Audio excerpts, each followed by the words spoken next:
tahu jenis-jenis isim ini? Karena untuk tahu nanti, kayak aku bilang tadi, untuk tahu nanti kata keterangannya, kemudian kata kerja yang sesuai, kemudian penempatan dalam kalimat, kita harus tahu nih, oh dia ini jenis katanya muzakkar atau muannas, mufrad atau musanna, jamak atau nakiro. Jadi apa ini teman-teman, makanan apa? Akan cukup membingungkan, tapi mari kita coba. Jadi kalau dilihat dari jenis kata nih, isim terbagi menjadi 5 sebenarnya, tapi karena yang 2 ini lumayan berat, untuk yang pemula mungkin aku akan ngasih 3 jenis dulu. Yang pertama, kalau tergolong dari yang pertama ada jenis. Jadi dari jenis ini ada kata yang muzakkar atau muannas. Muzakkar atau muannas. Sama dengan bahasa Jerman mungkin ya. Jadi setiap katanya itu punya gender. Setiap katanya itu punya gender. Dia bisa feminin atau maskulin. Dia bisa maskulin atau feminin. Oke. Jadi muzakkar itu maskulin. Muzakkar itu maskulin dan muannas itu feminin. Nah, untuk jumlahnya, jumlah benda misalnya ada mufrad atau tunggal, musanna itu 2, jamak itu lebih dari 2. Kalau bahasa Inggris mungkin langsung ya single sama plural.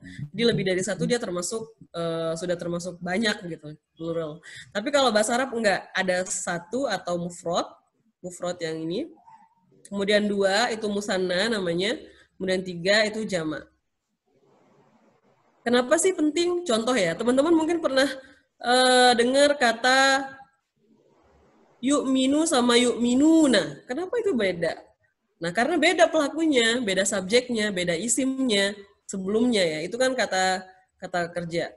Nah, untuk menyesuaikan kata kerjanya, maka kita harus tahu nih si subjeknya tunggal, 2 orang atau 3 orang gitu. Atau lebih ya, atau lebih dari 3 orang. Kemudian ada umum atau khusus. Nah, ada kata-kata yang artinya sudah umum, ada kata-kata yang artinya sudah khusus, sudah bisa diketahui. Ada nakiro sama ma'rifah. Kita bisa lihat dulu, kalau berdasarkan jenis, yang tadi ada muzakkar. Nah, apa sih yang disebut dengan muzakkar? Muzakkar itu semua kata yang tergolong ke dalam kata maskulin. Nah, ada 2. Yang pertama, jenisnya memang laki-laki. Misalnya kata abun, ayah, memang harus laki-laki kan. Contohnya misalnya juga kata Muhammad, itu pasti laki-laki. Atau contohnya juga kata ustadzun, ustadz pasti laki-laki. Jadi kata-kata yang memang jenisnya memang laki-laki ya, orangnya memang laki-laki. Tapi kemudian ada juga yang disepakati sebagai muzakkar. Jadi orang Arab itu teman-teman, karena semua katanya harus punya gender, maka dia mensepakati, ada kesepakatan ya, ada kaidahnya. Jadi kata ini dia nggak punya jenis kelamin, tapi kita bisa golongkan dia ke dalam muzakkar atau muannas. Biasanya paling umum dia biasanya dia tidak punya ta'mar butoh. Dia tidak punya ta'mar butoh. Contoh kata faslun. Contoh kata babun, nggak punya ta'mar butoh, itu semua laki-laki, gendernya maskulin kalau dalam bahasa Arab. Kemudian yang muannas kebalikannya. Jadi semua kata yang oleh orang Arab itu digolongkan ke dalam kata yang feminin. Contohnya, salah satu cirinya adalah diakhiri oleh ta'mar butoh. Misalnya kata, kan kalau ustadz itu laki-laki, kalau pengajar perempuan ustadzatun. Jadi tun yang di akhirnya itu menandakan bahwa dia adalah perempuan gitu. Contohnya lagi kata bin, anak laki-laki misalnya. Kita dengar ya kalau dalam bahasa Indonesia juga bin kan, misalnya Ahmad bin Zakaria misalnya. Tapi kalau bintun itu perempuan. Contohnya lagi kata tolibun atau siswa, students. student. Kalau dia siswanya perempuan, maka jadinya tolibatun. Teman-teman boleh unmute ya. Nanti boleh nyahut. Oke. Kemudian contohnya lagi kata mubalik. Mubalik. Kalau di laki-laki kita disebut mubalik. Tapi kalau dia perempuan, dia disebut mubaligoh, mubaligotun. Jadi mengapa ini penting? Lagi-lagi ya, kenapa ini penting? Karena semua kata dalam bahasa Arab itu punya gender, gitu. Misalnya lagi yang diakhiri dengan ta marbutoh, muslim. Muslim itu seorang muslim untuk laki-laki. Tapi kalau muslimatun itu untuk perempuan. Toyib kan artinya bagus ya. Iya. Kata toyibatun itu artinya bagus, tapi dia kan kata keterangan, artinya baik. Iya. Nah, dia harus menjelaskan kata benda yang juga feminin, gitu. Misalnya dia nggak bisa ngejelasin kata benda yang maskulin. Misalnya kata sama kayak kata kabirotun, kabiroh, ya. Dia hanya bisa menjelaskan kata kabiroh ini, dia hanya bisa menjelaskan kata benda yang juga feminin. Contohnya misalnya kata toyibah. Kata toyibah misalnya dia mau bilang laki-laki yang baik, rojulun toyibun.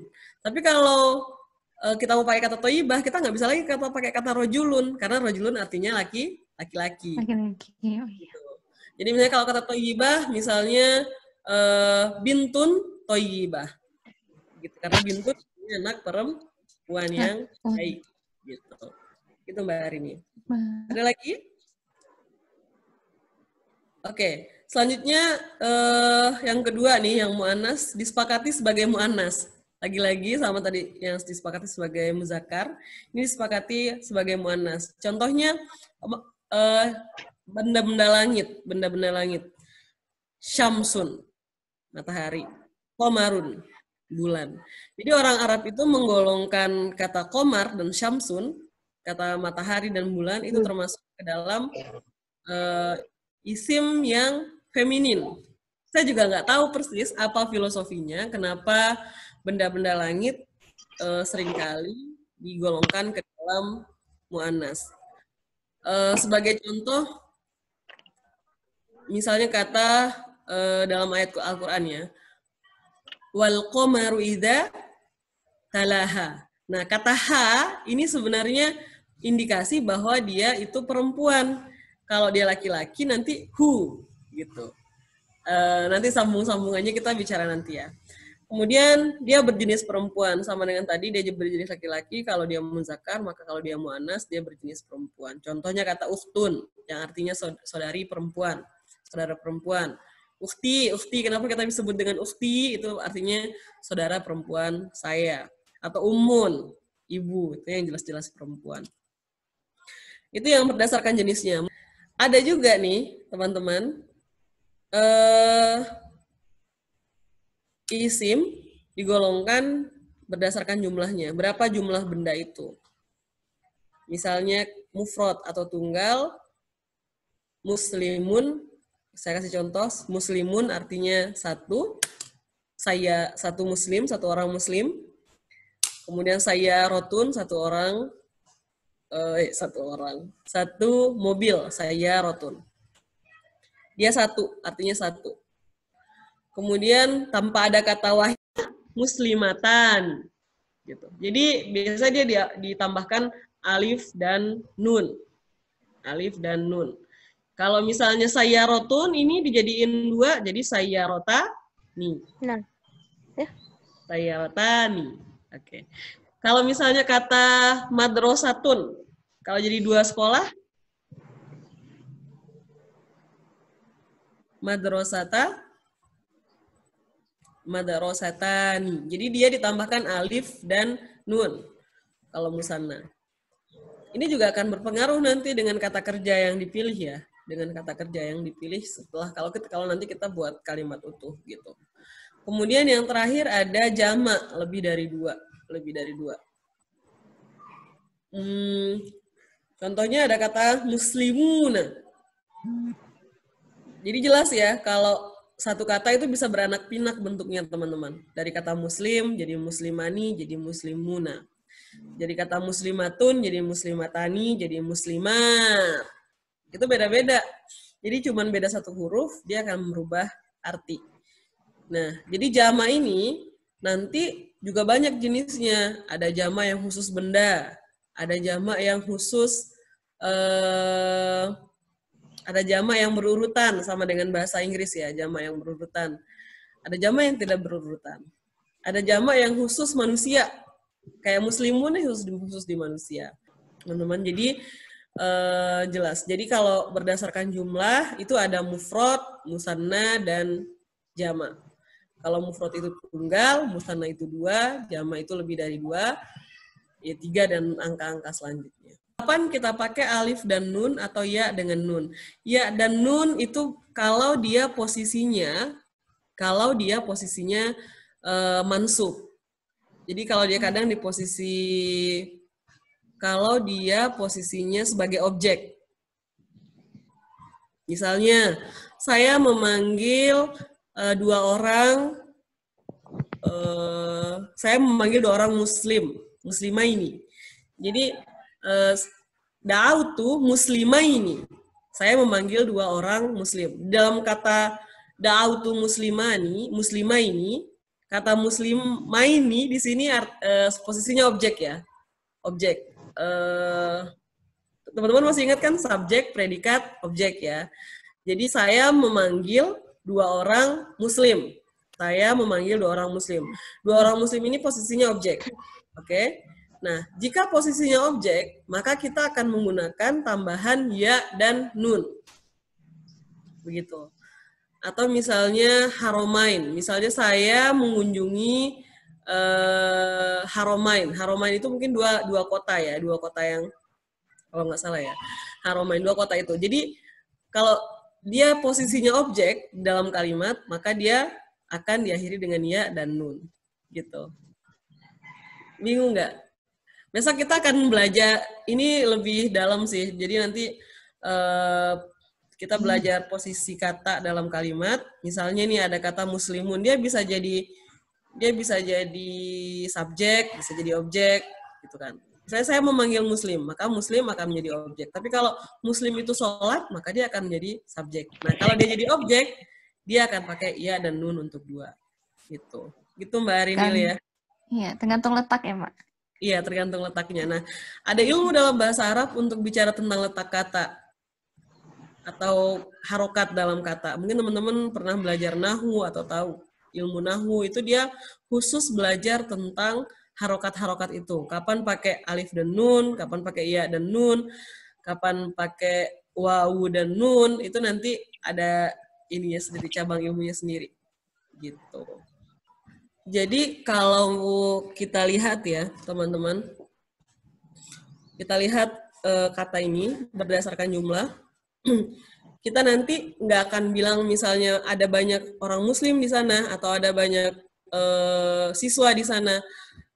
Jama ini juga ada yang tadi yang saya bilang ya, dia ada yang berurutan, ada yang tidak berurutan. Misalnya contoh kata tolibun, itu artinya siswa. Bukan jadi tolibuna, tidak jadi tolibuna, meskipun kaidahnya dia diakhiri dengan wawu dan nun, atau untuk muannas dia diakhiri dengan alif dan ta.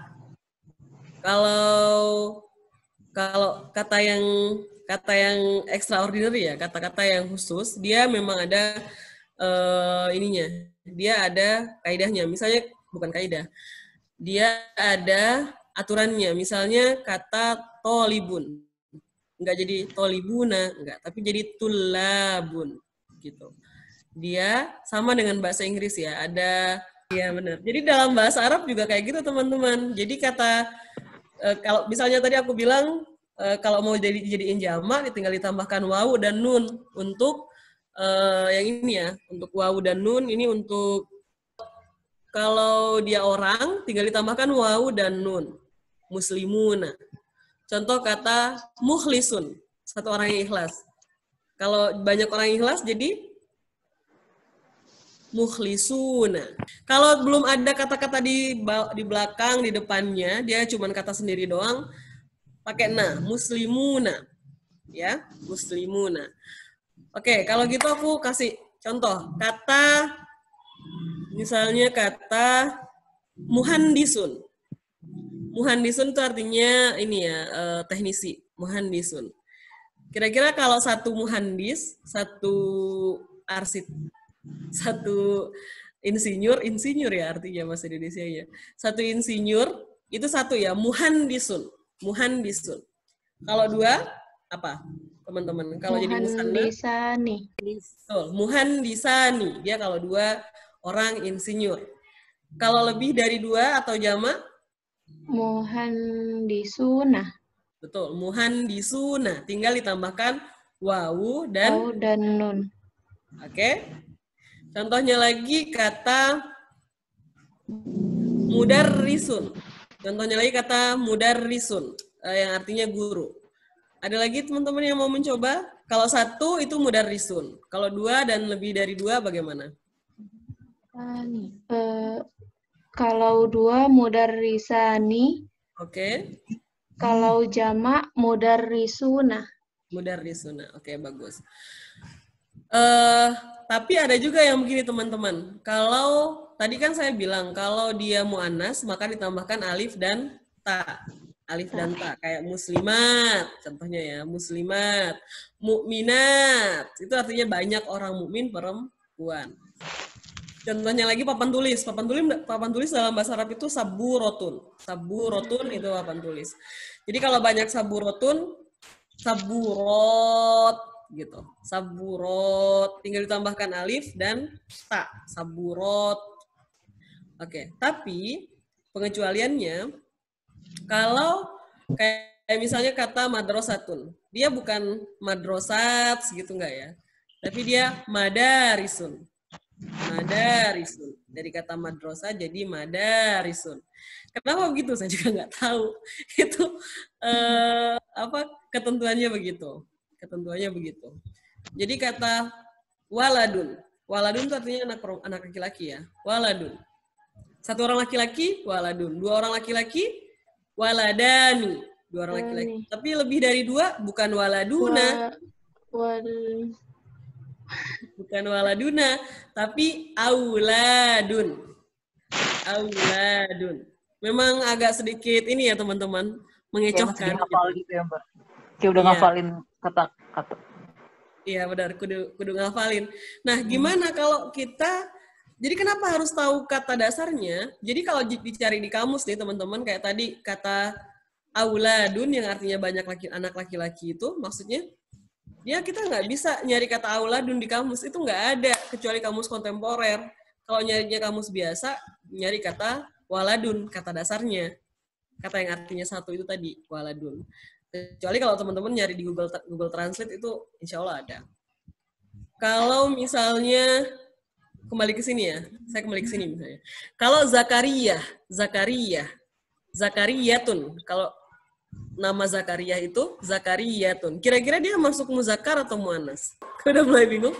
Kalau kayak gitu, meskipun dia ada tamar butohnya, tapi dia memang asalnya laki-laki. Ini syarat yang pertama, jenisnya dia laki-laki, maka dia termasuk muzakkar. Begitu teman-teman. Ya, jadi jangan nggak mesti tiba-tiba kayak misalnya kata Zainab. Zainab itu kalau dilihat secara huruf dia nggak punya tamar butoh, padahal dia perempuan kan, nggak ada laki-laki yang namanya Zainab gitu, maka dia termasuk muannas gitu teman-teman, mumpung ingat. Oke, ada yang mau bertanya sebelum saya lanjutkan ke penggolongan yang terakhir? Sekarang kita bicara kata yang udah masuk tergolong umum atau khusus. Dalam bahasa Arab kita sebut dengan kata nakiroh dan ma'rifah. Nakiroh dan ma'rifah. Nah, nakiroh ini maksudnya apa? Benda yang umum. Benda yang umum itu belum khusus. Ya, kalau umum memang belum khusus ya. Maksudnya benda yang kalau disebutin itu kita belum spesifik gitu. Misalnya kata baitun. Rumah yang mana? Kata kitabun, buku yang mana? Kita nggak tahu spesifik yang sedang dibicarakan oleh si penulis atau si pembicara. Kita nggak pernah tahu. Baitun yang dimaksud itu rumah yang mana gitu. Itu termasuk itu yang dimaksud dengan nakiro. Sama dengan kitabun, juga itu yang dimaksud. Kita nggak tahu buku yang mana yang disebut, entah itu buku fikih, entah itu buku novel, entah itu sejarah, kita nggak tahu. Maka secara umum dia disebut kitabun. Karena kalau sudah spesifik ke buku tertentu, nah dia tergolong ke dalam ma'rifah. Ciri-cirinya apa saja? Tadi ya, diawali dengan huruf alif dan lam. Alif dan lam. Jadi teman-teman, nggak boleh dalam satu kata, itu ada alif, lam, dan tanwin. Misalnya kayak kata al-baitun, itu nggak boleh. Al-baitun. Lihat ya, ada al dan tanwin, itu nggak boleh. Jadi harus salah satu. Dia pakai al saja atau pakai tanwin saja. Ya. Jadi al baitu atau baitun. Jadi kalau kata ma'rifah yang khusus itu tambahkan alif lam, al baitu. Kita sudah tahu rumah yang mana yang sedang dibicarakan. Which house, which part, itu kita sudah tahu. Oh, itu maksudnya kalau dia bilang al baitu, oh mungkin rumah yang sebelum-sebelumnya udah dibicarakan. Kemudian isim domir. Isim domir itu juga dan Ahmad pergi ke sekolah. Pakainya huma. Huma yadhabani ila madrasah. Huma. Kalau banyak hum. Nah, hum mu'minun. Mereka beriman. Jadi isim itu tadi tidak melulu kata benda yang kita definisikan sebagai benda yang bisa dipegang, bisa dilihat, bisa diraba gitu, enggak ya. Tapi dia juga bisa berarti kata ganti ini tadi, isim domir. Hia dia perempuan satu orang, huma dia perempuan dua orang, hunna mereka perempuan. Hunna. Jadi kalau kita ngelihat satu kelas isinya perempuan semua, kita mau ngomongin mereka, kita pakainya kata hunna, kata gantinya hunna. Them-nya itu hunna. Ya. Jadi emang banyak, bahasa Indonesia doang yang mudah teman-teman. Kalau dia mau perempuan atau laki-laki tetap ngomongnya dia. Kalau dia mau kamu perempuan atau laki-laki tetap ngomongnya kamu aja. Enggak kamu perempuan, kamu laki-laki, enggak. Tapi kalau bahasa Arab semua kata, karena tadi semua kata punya gendernya masing-masing, maka kata gantinya juga itu mengikuti gendernya ya. Oke. Kemudian anta kamu, antuma kamu untuk dua orang, antunna, antum itu kalian atau lebih dari dua laki-laki untuk orang yang sedang diajak bicara kalian.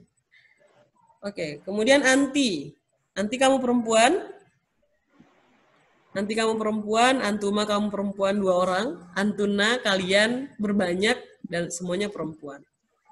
Ana saya, nahnu kami. Jadi isim domir ini teman-teman termasuk ke dalam isim juga,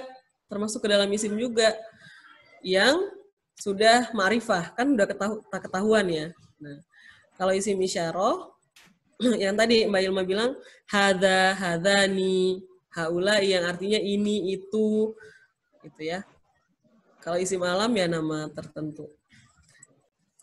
Jadi ini ya teman-teman, kenapa sebenarnya kalau mau kita lihat kenapa dalam bahasa Arab itu kaidahnya banyak banget.